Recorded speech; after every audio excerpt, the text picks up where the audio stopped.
gracias. Muy buenas tardes. Agradezco mucho la invitación para estar acá.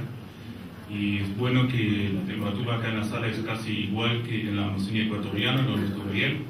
Entonces, está bien porque me va a estar bueno para mi salud. Entonces, en respecto al evento, voy a hablar de planificación estratégica de movilidad y logística, principalmente concentrado en movilidad y logística de carga. Voy a mostrar algunas visiones y experiencias y también me gustaría poner algunas preguntas a ustedes que después podemos discutir durante el almuerzo, ojalá, y por después también. En todo caso, y eso ya se ha hablado, las opciones de carga de transporte tenemos varios. Tenemos la bicicleta de carga, pero también tenemos los buques más grandes del mundo que llevan hoy hasta 20.000 en total. Entonces las opciones de transporte son muchas y muchas veces nosotros pensamos en esas opciones, pero también en nuestra región tenemos estas opciones de transporte y son una realidad también. Entonces no solamente podemos pensar en todo lo moderno, lo tecnológico que funciona, también tenemos otras realidades en Argentina y en la región de América Latina. Con esto, más allá de estas diferentes realidades, tenemos, si vemos el portfolio de los servicios de transporte, tenemos diferentes alcances y tamaños. Y acá en esta lámina se ve la variabilidad, la variación que se da cuando se prestan servicios de movilidad, de logística, en términos de alcance. Entonces, esa complejidad realmente es que determina también los desafíos que tenemos en la planificación de transporte, porque tenemos que adecuar para todos estos diferentes tipos, queremos adecuar nuestras infraestructuras, nuestros servicios, nuestras estrategias y visiones. Entonces es un tema bastante complejo. Y acá también hemos tratado nosotros visualizar un poco la diversidad de movilidad entre de que es carga, distancia corta, larga y los diferentes modos de transporte. Y con los planes estratégicos que se está tratando de desarrollar en Argentina también se trata de adecuar todos estos diferentes modos de transporte que trabajan en conjunto y también complementando uno al otro, que es agrega a esa complejidad. Entonces no es un tema menor que no nos podemos olvidar de esa complejidad. Y el otro tema, especialmente para el tema de carga, es la carga no tiene voto. El contenedor no va a votar en la próxima elección que va a decir, ¿sabes qué? Me fue bastante mal en la frontera. ¿No? Por eso voy a votar por otro tema. Y el otro tema es, el sector privado juega un rol predominante en este tema, porque realmente ellos lo manejan. La infraestructura también se comparte en el sector de transporte de carga con el sector de pasajeros. Entonces ahí también hay ciertos conflictos de intereses, ¿no? Especialmente si pensamos en las ciudades. Y, por ejemplo, en ciudades tenemos conflictos entre el espacio de las carreteras y de carga y descarga de estas actividades. Entonces tenemos conflictos y complementariedades que también tenemos que ver. Y por eso, y eso fue dicho también antes, es muy importante y muy influenciado por la planificación del uso del territorio. Porque uso del territorio que estamos destinando a una cierta región, vamos a influir también en las actividades de transporte que se prestan. Además, hay una influencia de otros niveles, lo voy a decir así. Porque si pensamos en, por ejemplo, transporte de ciudades, tenemos igual influencia de la región, alrededor de la ciudad. Tenemos también influencia de todo el país. Y una cosa que me faltaba en las presentaciones anteriores era la visión regional. Argentina es un país de tránsito. Argentina es un país de tránsito de toda la carga boliviana y paraguaya, donde esto está contemplado en los planes estratégicos. Porque esto también se va a desarrollar y va a tener un impacto en la infraestructura, en los servicios, en la necesidad de la infraestructura que van a necesitar en este país. Y así se ve el transporte si no está coordinado. Y en la foto atrás se ve la logística perfecta. Estos son los hormigas. Ellos saben organizarse en la logística perfecta. No sé quién ha pisado ellos saben cómo reorganizarse también sea un problema, ¿no? un evento, no es problema. Bueno, y unos colegas geólogos ya han dicho que transporte realmente es un complejo de relación o son relaciones complejas entre la actividad física y política y diferentes niveles de desarrollo económico. Entonces, eso también muestra la importancia que no solamente si hablamos del transporte, siempre está dependiendo del desarrollo económico, social, pero también es tema de una actividad política. Bueno, entonces ahora voy a ir de afuera y después me voy a bajar del nivel, porque si pensamos en el transporte que está pasando, los cambios que se dan a nivel global tienen impactos directos a temas logísticos y de movilidad en Argentina.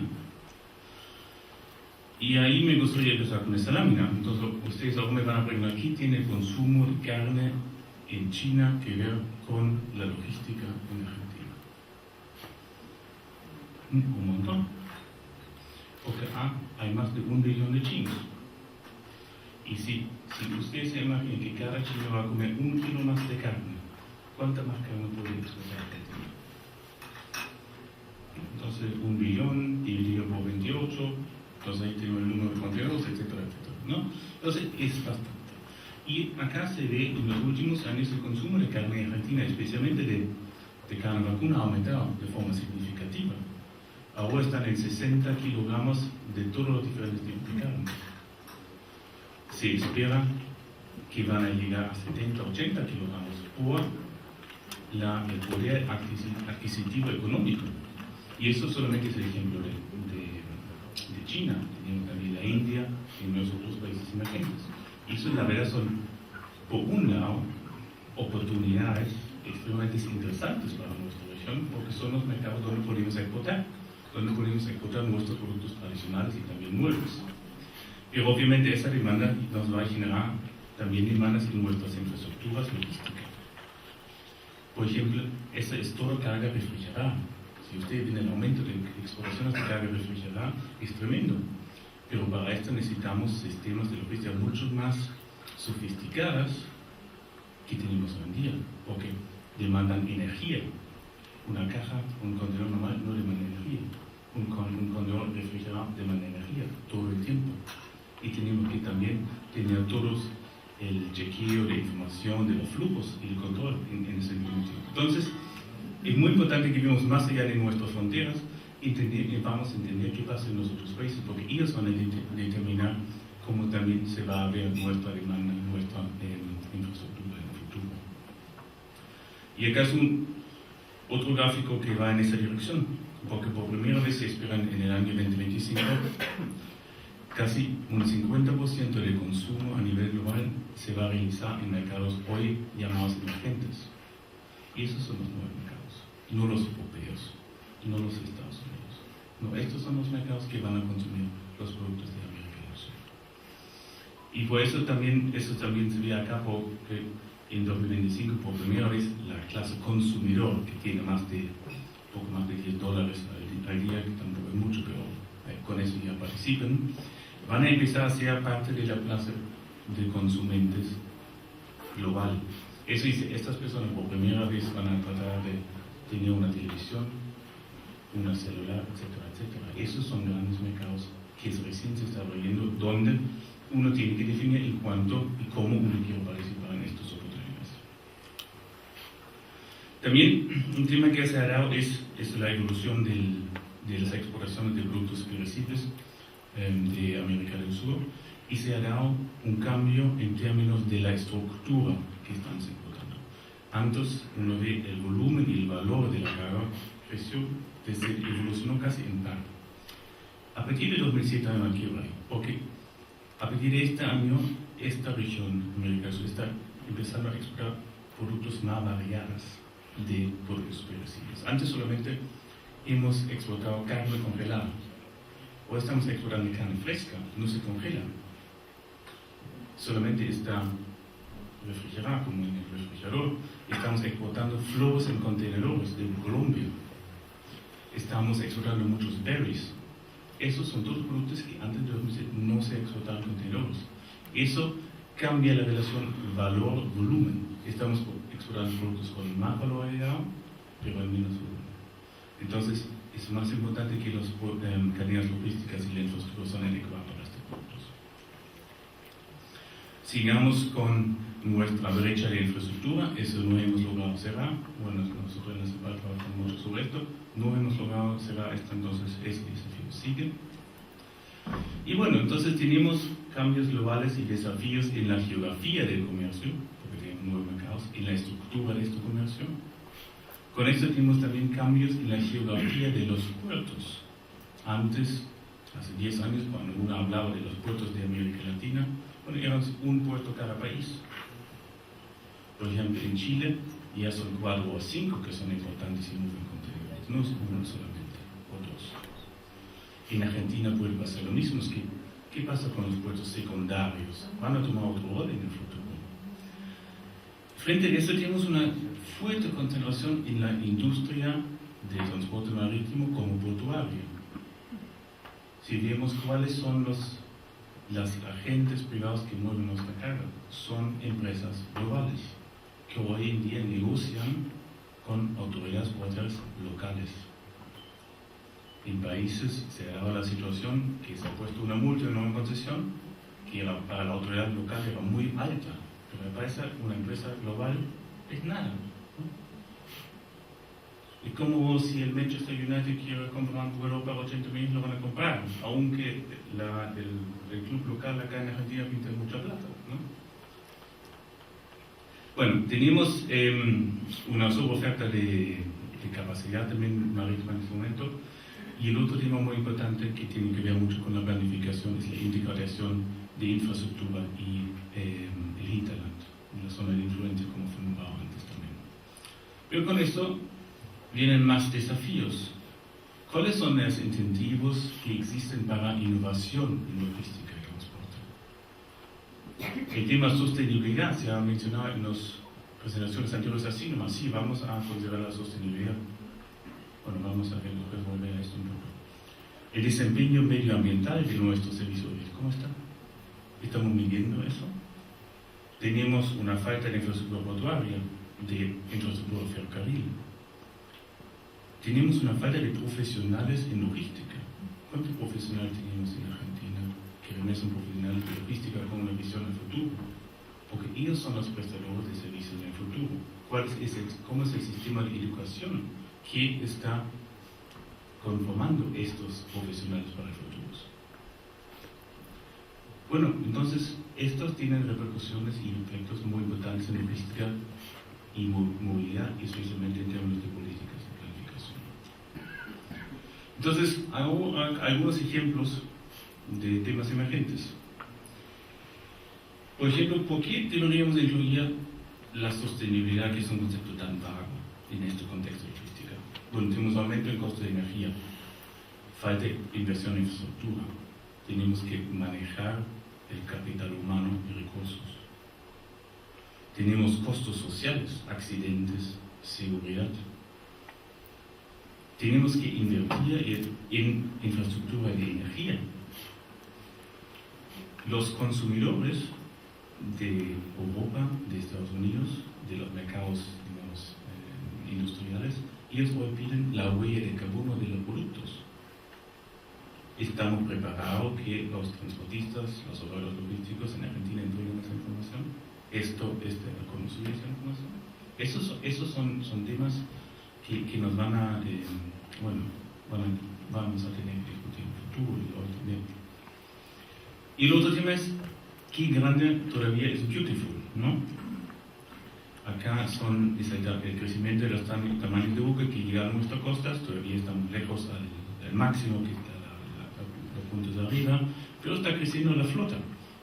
Bueno, entonces, ahora siempre estamos hablando, bueno, van a llegar buques más grandes. Bueno, imaginámonos, llega la MSC Oscar al puerto de Buenos Aires, sí tendrá el calado porque no entra. Esto tiene una cápsula de casi 20.000 toneladas. Y supone el puerto podemos arreglar, el canal de acceso podemos arreglar, no hay problema. Y acá está. Y el operador de la terminal va a comprar el resto de la grúas. Pero acá viene el problema. Si ese barco descarga todos sus contenedores, es igual a 9.612 camiones a la vez, o una fila de camiones de 144 kilómetros. Y eso en un puerto que hoy no cuenta con una conexión ferrocarril podemos manejar. Bueno, el canal de Suez tiene 164 kilómetros, ¿no? El canal de Panamá 77, entonces casi el doble del canal de Panamá, la fila de camiones que uno tendría que adecuar en este caso. Entonces, es muy importante que no solamente vea el lado marítimo, el terminal, no, la integración con el sistema, qué pasa en las otras partes del sistema. Y ahí muchas veces es donde estamos fallando en nuestras políticas, porque tratamos de arreglar un tema puntual, pero como llega y sale la carga, eso a veces nos escapa, o ha escapado en el pasado por lo menos. Bueno, por eso tenemos el desarrollo portuario, tiene que ver con competitividad, la integración del puerto y el hinterland, las estrategias logísticas que estamos viendo, la infraestructura rodoviaria, ferroviaria, los inland waterways, la navegación interior, y acá me falta una cosa, el aeropuerto. Ustedes saben que hoy en día el espárrago de Perú se exporta en contenedores del Callao hasta Panamá, y de Panamá se sigue exportando con desarrollo logístico en avión a Estados Unidos. Entonces ya hay una conexión en el fondo puerto-aeropuerto. Entonces tenemos que realmente pensar en estas conexiones también. Y acá tenemos los desafíos. Tenemos congestión, la infraestructura que tenemos no va a poder manejar estos volúmenes crecientes. Tenemos una selección modal obligada, porque no está desarrollado el ferrocarril, no tenemos otra opción. Los puertos están también ubicados cerca de los centros, ¿no? Y también puede ser que en el futuro la eficiencia, la eficacia de las conexiones al puerto van a determinar si una naviera va a llegar a este puerto o no. ¿Qué va a decir? No, porque ustedes no pueden sacar los contenedores rápidamente, o la carga que yo quiero llevar no puede estar en el puerto cuando yo vivo. Entonces mejor voy a otro puerto. Entonces, la calidad de las conexiones al hinterland también influye en la eficiencia de los terminales. En Inglaterra tenían una idea bastante interesante que también funcionó. Acá el que desarrolla la terminal de puertos en un puerto también tiene que invertir una parte en la conexión al hinterland. O, como en Holanda, lo obligan una participación modal al operador de la terminal. Entonces, si ustedes no están capaces de sacar un porcentaje X de su terminal en ferrocarril o por navegación interior, ustedes tienen que pagar una multa porque nos va a generar costos externos. Entonces, hay una demanda aumentando para el transporte en forma más sustentable. Y en eso desarrollar el internet, y no le voy a aburrir con todas las definiciones, pero podemos desarrollar diferentes conceptos, ¿no? Puertos interiores, extended gates, puertos secos, etc. Entonces hay un montón de conceptos que se pueden aplicar. Pero para eso necesitamos un marco institucional que permite eso. Y también cambia el poder entre las autoridades portuarias, operadores portuarios y los operadores logísticos, porque todo hay que ser integrado. Bueno, también les decía que en otras economías terminales interiores de diferentes tipos ya se considera una infraestructura básica que tiene que ver con todo el sistema de transporte.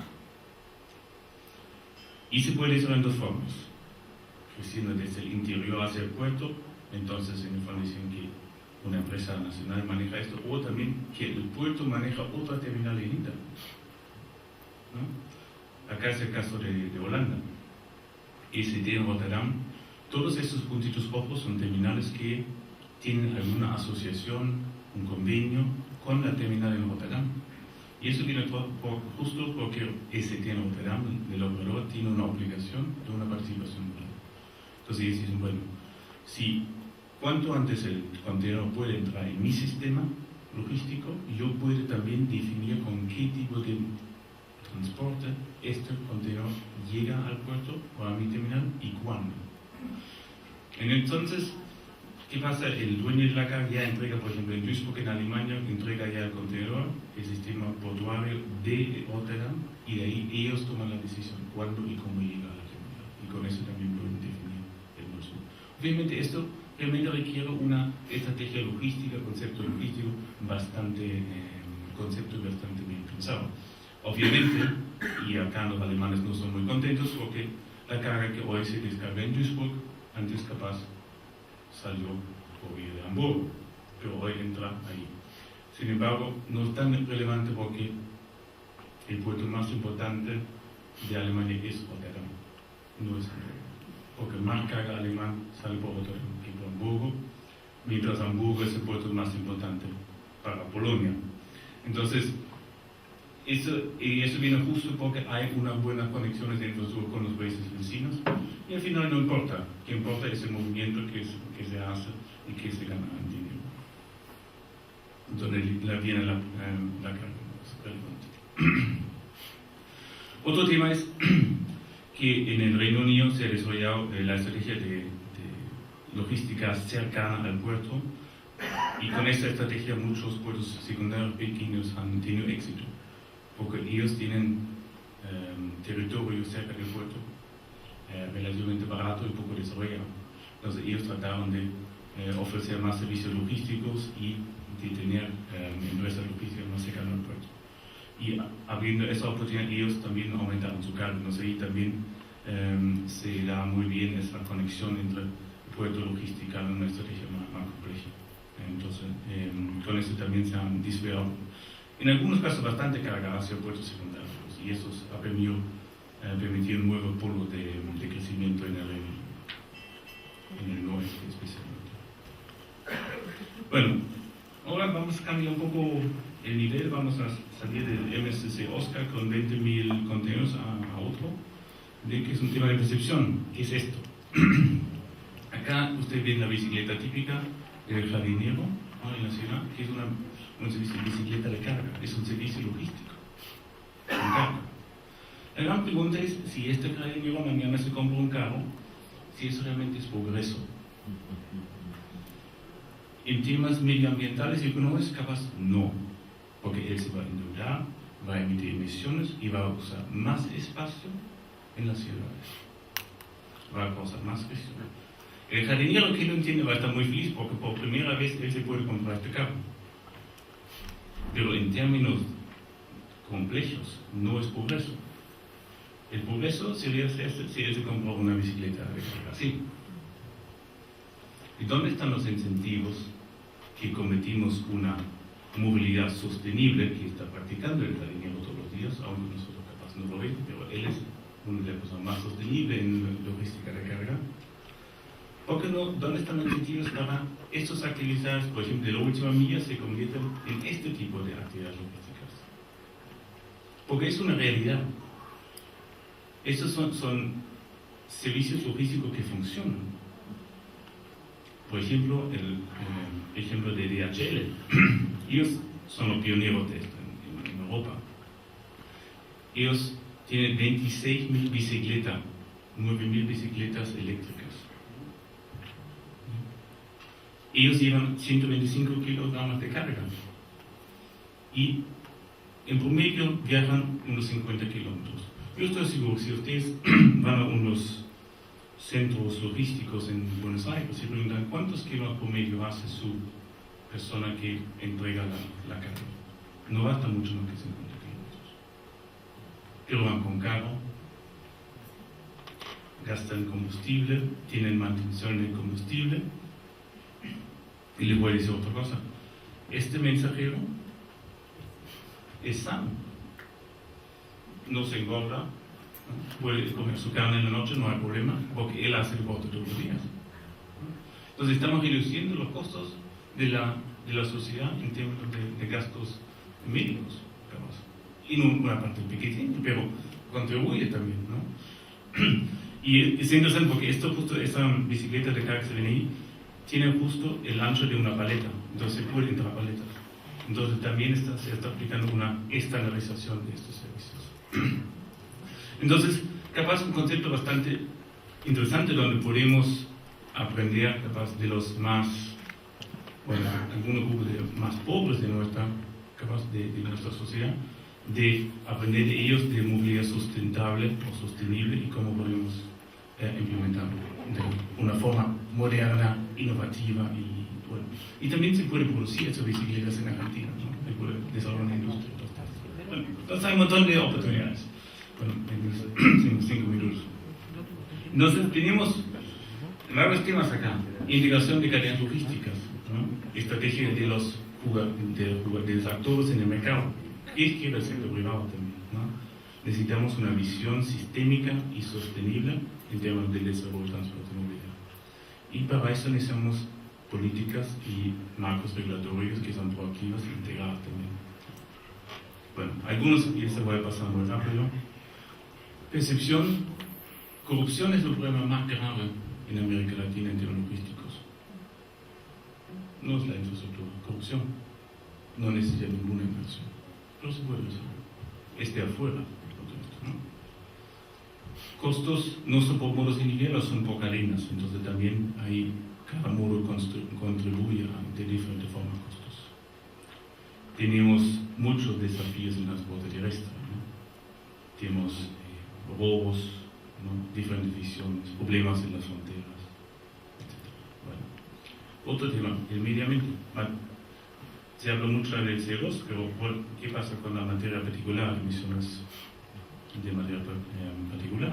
¿Cuáles son las regulaciones de diésel? ¿Cuáles? Y acá se ven hasta 2030, eso es si sigamos en la manera de hoy, y la última columna es el potencial.